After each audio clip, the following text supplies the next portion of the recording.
Welcome back to Teach and Wish. Today we enter one of the darkest worlds in Shakespeare, Macbeth, often called the Scottish play or the Scottish tragedy.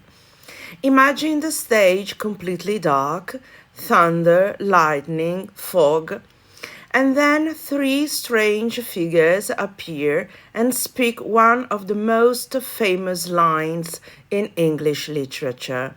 Fair is foul and foul is fair. This is not just a spooky beginning, it is the key to the whole play. So in this first lesson, we will ask three questions. Why does Shakespeare set the play in Scotland? Why do the witches matter so much? And how does Macbeth move from being the hero of his country to becoming its greatest threat? But before setting off, leave a like and subscribe to the channel. It would mean a lot for me. Macbeth is a tragedy of inversion. Moral, political, natural, psychological, and linguistic order collapse. The motto, fair is foul and foul is fair, is not simply a mysterious line spoken by witches. It is the interpretative key to the whole play. What appears good becomes evil. What appears glorious becomes corrupt. What looks like destiny is also a choice, and finally, what seems supernatural is also psychological. Shakespeare probably wrote Macbeth around 1606, shortly after the accession of James VI of Scotland as James I of England in 1603. The play speaks directly to a Jacobean audience concerned with monarchy, succession, and treason. The public was also alarmed by witchcraft and worried by the divine right of kings. Shakespeare's main narrative source was Holinshed's Chronicles, especially the Scottish material on Duncan, Macbeth, Banquo, and Macduff. Shakespeare borrowed heavily from Holinshed, but changed important details. For example, making Banquo innocent rather than Macbeth's accomplice. The opening idea is that of a tragedy born in fog. Begin with the first scene. Fair is foul and foul is fair. Hover through the fog and filthy air. The world of Macbeth begins not in a palace, not in a court, not even with Macbeth himself, but in thunder, lightning, fog, and moral confusion. The setting is Scotland, but it is also a symbolic landscape.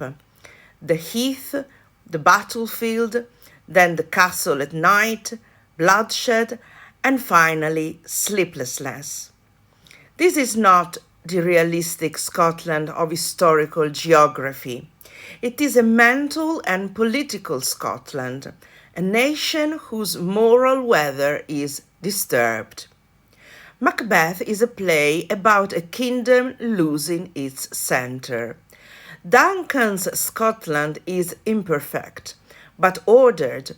Macbeth's Scotland becomes diseased, fearful, and tyrannical. Let's have a closer look at the historical context. When Elizabeth I died in 1603, James VI of Scotland became James I of England. This matters enormously. A Scottish king now ruled England, and Shakespeare's company became the king's men under royal patronage. Macbeth is therefore a Scottish tragedy written for an English stage under a Scottish monarch. It flatters James in some obvious ways. Banquo, presented as noble and innocent in the play, was traditionally associated with the Stuart line. This is politically convenient.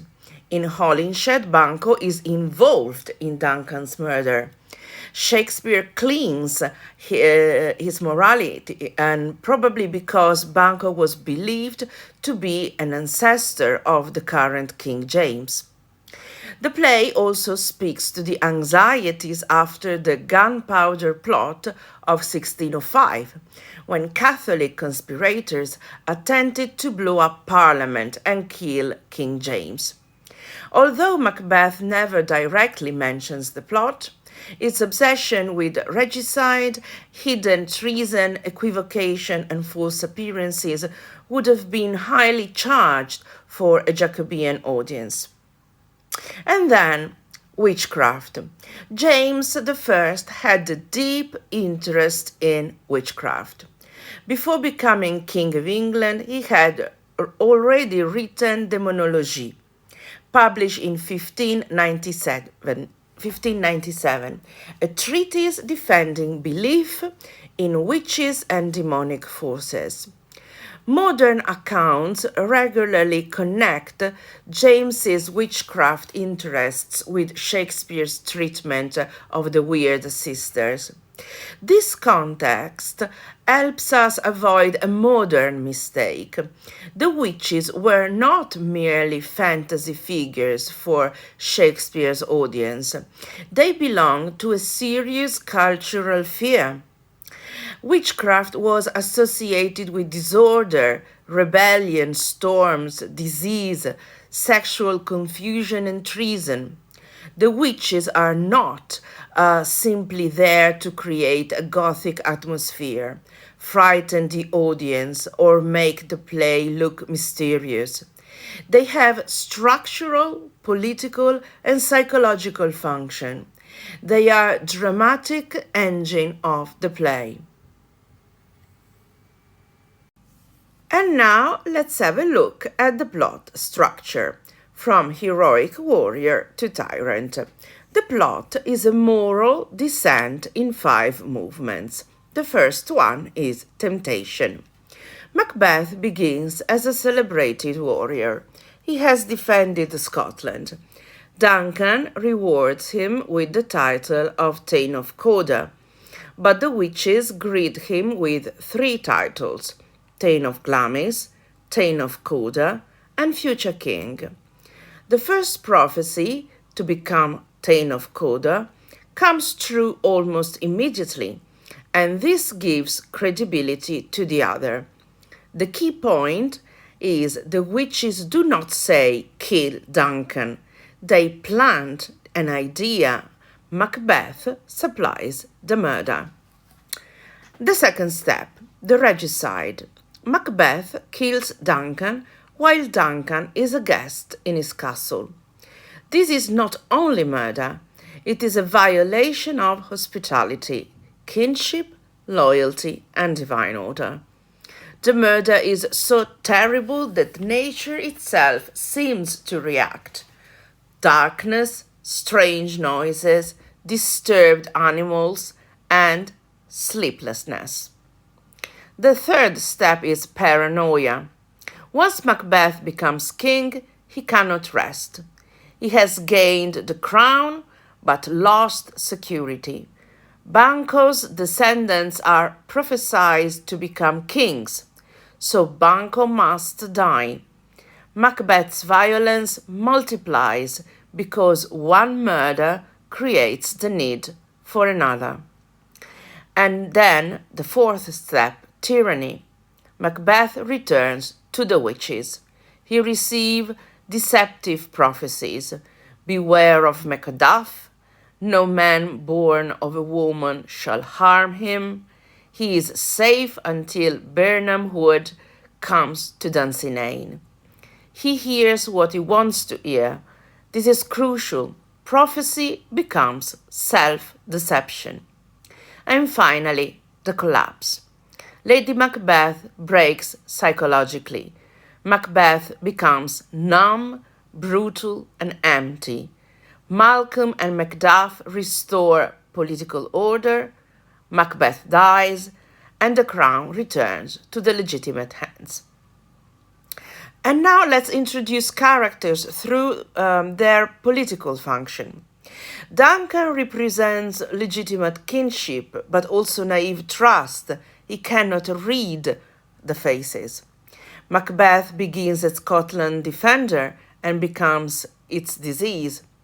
Lady Macbeth is the catalyst of murder, but not simply more evil than Macbeth. She understands desire before she understands consequence.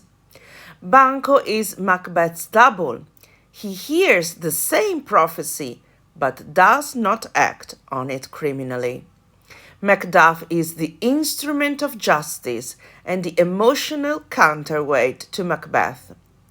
The witches represent equivocation, temptation, and the collapse of stable meaning.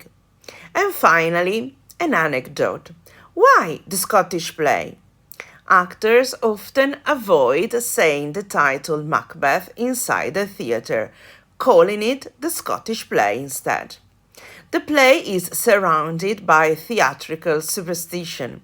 Saying the name aloud in a theatre is traditionally believed to bring bad luck. One practical explanation is that Macbeth was often staged by theatres in financial trouble because it was popular and dramatic. If the theatre then closed, the play acquired a reputation for being cursed. Another theatrical reason is that Macbeth contains many fights, weapons, darkness, trapdoors, smoke, and intense physical staging. So accidents were historically more likely. So the curse is partly superstition, partly theater history, and partly good marketing. In the next video, we will ask a most disturbing question. How does a brave soldier becomes a murderer? So, see you for more. Bye.